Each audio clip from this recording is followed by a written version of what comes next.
some people are going to look at these cases and be like, okay, the victims who got arrested or who are making complaints, they may not have been guilty at the time that they were arrested, but they did something, you know. And in my opinion, that's not what real justice is supposed to be.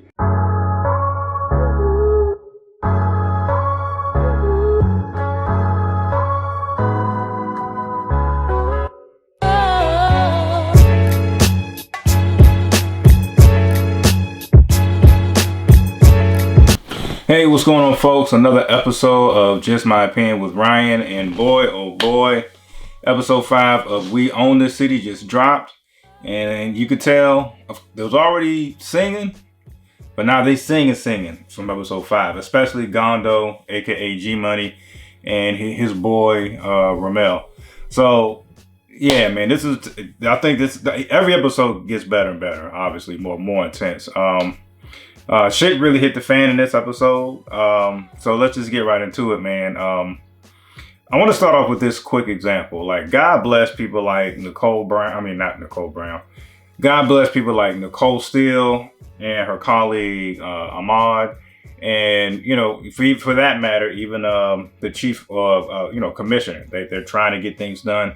And what's frustrating about this show is, like, it just goes to show you how much pushback and hoops you got to go through in order to just make the change that just seems like common sense to make. You know, very, very quick story. I remember being an intern at a particular government organization, and whenever I was given a task to go try to do something, I would go to certain departments, and I'm thinking it's a simple ask, and it was just so much pushback and so many hoops you got to go through that, you know, when you're young, naive, and just bright-eyed and bushy-tailed, you don't realize the type of BS or politics that goes into some of like this most simple things. Like, you know, and that's where that saying comes from. And you can even see that in this episode. A lot of people say, if you work within a government organization or a federal organization, or for the city in this case, like the police department, sometimes it takes so much. You have to do so much, and so many bad things need to be under your name before you actually get fired. And we're seeing that right here. You know, like I said, like, it was just so much pushback when I was an intern. But in comparison, when I was working at a job like a Target or a Walmart or a Macy's, you did something wrong, like steal from the cash register. There wasn't any politics or pushback or loophole. You got fired on the spot, and especially if you stole. Cops take you out of Target in handcuffs, embarrassing situation, and you get in the back of that cop car. And this is just a whole bunch of politics and pushback. But nevertheless, that's a side note. So God bless people like that, like the Nicole Steeles and the Ahmads of the world and stuff like that. But this episode starts off with Gondo, aka G Money, and his boy. They singing. I mean, they doing a duet against each other at this point. G Money is letting the internal affairs people know what Ramel was really up to. Ramel is kind of just trying to combat that, saying, "Oh, that's what you said about me." They are singing on each other. Like, Gondo was letting them know, like, yeah, even though Ramel was married, you know, he had he had this mistress who would, you know, let him know what drug dealers he could rob. When was the best time to go in a spot and steal? You know, there's talks of, like, you know, illegal trackers being put on people's vehicles. Like, G Money letting that thing sing, okay? He is, you know, clearing that throat, drinking the warm tea, all that. He is singing. And so, and once again, that's just how it goes. It's like, we boys and, you know, we brothers in blue until shit really hit the fan. And that's what we're seeing. And that's just another thing. Like, you see some of these other cases that some of the victims was going through. I forget his name, but shout out to the one guy. He was in the last episode talking to Sean Suter, who's played by Marlo from the original Wire. You know, so God bless him. He was just a hardworking, everyday man, and yet again, this is Nicole Steele, you know, feet on the ground, trying to get, you know, an interview with some of the people who make complaints. he sits down with Nicole Steele, and he goes through his unfortunate incident with Detective Herschel or Sergeant Herschel. Herschel did his traditional move. There's nothing, I don't see anything dirty on you, so let me bump into you and then claim that you assaulted an officer. And it wasn't even that much money. He stole $650 from this guy's car, and put him in jail for 2 days. And it's, and because of that, the guy lost his job. Car is in jeopardy of getting repoed. And all the while, the money that he stole, Herschel was just making it rain at the bar, gambling it away, just living his best life while he's ruining other people's lives. So stories like that were it's just sad to watch. We also, and that's another thing I do like about the show. I do enjoy the back and forth transitions that We Own This City is giving you.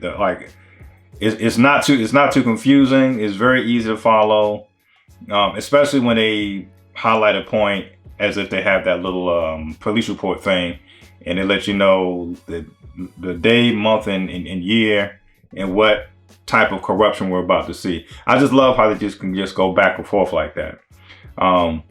So once again, I think this story has been beautifully done this whole time. So yeah, as I mentioned, that was one of the tragic stories. They also go back and they show the internal affairs team planting a bug in Gondo's car after Gondo goes into his apartment for the night. And yeah, man, this was a wild case. These boys, they were criminals with badges. That's the best way to put it. And so now they got Gondo, on tape or wired bragging about overtime. He's getting $8,000 worth of overtime. Thanks to the directions from Wayne Jenkins saying, hey, overtime is wide open, things of that nature. So it's just wild, man.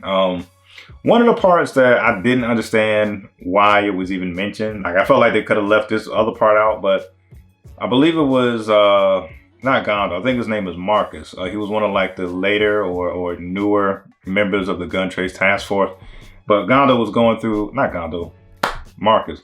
Marcus is going through his memories of breaking down Jenkins and how, yes, he's a family man, but he also had his double life too.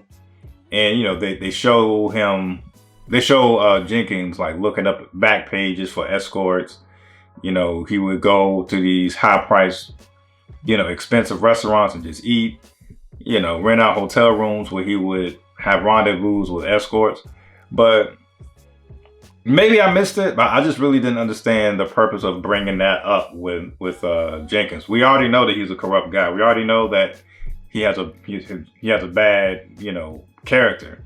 So, the fact that the show or even the witness, the cop in custody, even though he's talking about how Jenkins had escorts and was entertaining escorts in hotels, it's what does that have to do with these real corrupt, police cases that Wayne Jenkins and the whole task force is doing? Get what I'm saying? So that part I really didn't understand why it was brought up at all. But I digress. I feel like they could have went without that part. But once again, these shows are for dramatization purposes. Maybe that, I don't even know if that's even a true or not when it came to Jenkins. But nevertheless, didn't see the purpose of it. But yeah, these boys are singing, and Ramel is reminiscing about one of his corrupt cases. About how they illegally put a tracker on this couple, the Hamiltons. Hamilton was definitely making some money, but they didn't find any drugs on him, whether in his car or the home. But they found, a lot of money. The husband, I forget his first name, is claiming he just got that from gamblings and auctions and stuff like that. But nevertheless, these boys, they did the Hamiltons dirty. Well, that's the thing. Whether or not the money was dirty or not, they really didn't have that much proof.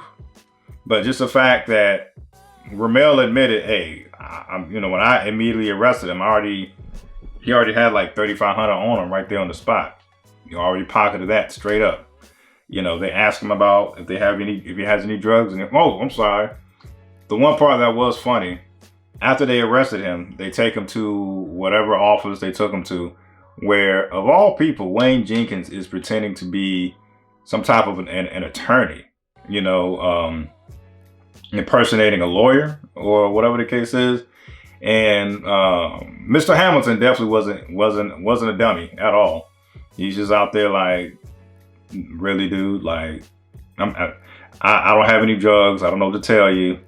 So he did his thing, and hey, he had the right. He really was having that right to remain silent. I mean, but you could tell something. So you got this attorney is trying to interview you. Like, that's supposed to be confidential, if I'm not mistaken. Like, if you have, somebody interviewing, like a lawyer of some sort interviewing you at all. But yeah, you got Gondo and Ramel and Herschel all in the background laughing while this guy is trying to interview Hamilton. While Jenkins is interviewing Hamilton. So he definitely wasn't a dummy. Didn't say anything. And that's what, provoked them to go to his house. And in the house, they didn't find any drugs. They just found like $400,000 worth of money. There was so many corrupt stories in this thing. At this point, I'm probably getting them mixed up. But it was wild, man. So the Hamiltons were done dirty. Your average Joe who was making like $700 a paycheck. Everything he had was going towards mortgage and stuff like that. All these people just getting done dirty. And one of the things that I felt like was a key part, well, not a key part, but I thought it was a very key line that stuck out to me was Ahmad, the colleague of Nicole Steele. He says something to the effect of, this looks, like some people, I think they were trying to like talk about how to, publicize this corruption going on by the cops. And it was something to the effect of some people are going to look at these cases and be like, okay, the victims who got arrested or who are making complaints, they may not have been guilty at the time that they were arrested, but they did something, And in my opinion, that's not what real justice is supposed to be. Like, you can't arrest me for something you think I did. You got to catch me in the act. You got to catch me with something. So, but I think that's the sad truth. It's like some people would look at it just like that. It's like, yeah, you might have got illegally pulled over. They probably, they illegally searched your car and maybe they even found nothing at all. But you did something. And that's just a very, very, poor way of just profiling people. So, but I think the two parts that stuck out to me the most, as I mentioned in the beginning, when you look at something that's supposed to be so simple and you get so much pushback, it's very frustrating. The part where Steele, Ahmad, and even the chief commissioner are sitting down with the incoming Mayor Pugh and her team, they're letting them know, like, hey, man, we got all these corrupt cops. They've been caught on perjury. They got so many complaints. There's complaints of them stealing money, planting evidence on people. Like, we need some type of police reform. Something needs to be happening. And for the fact that, Pugh and her team are giving pushback, that was very upsetting. Like, that's just goes to show you about how you can have, different people look at the same corrupt thing going on, and you can have two completely different responses. And for those who are unaware, Mayor Pugh is black, by the way, and is giving this pushback about why they feel like actions within Baltimore need to be taken to another area. So stuff like that is just very frustrating. And of course, towards the end of the episode, I guess the bigger finale was seeing these, recapping how these guys all got arrested and all got plastered on the news about being corrupt. And what happens? Sergeant Suter, I know his last name is Hector, but Marlowe, who is playing Sergeant Suter, Sergeant Suter all of a sudden starts sweating bullets. He's reminiscing back to that, what was episode 4, during the car chase, where an elderly couple died, and they were searching this victim's car for hours and didn't find anything. And just at that very last whim, that's when Sergeant Suter found something. So now he's sweating bullets because he planted those drugs so they don't look all the way bad. So now, of course, that's going to hit the fan come next episode. Next episode is the finale, and this thing was so fun and came by so fast. Yeah, I'm looking forward to it. And you know what to expect in this final episode.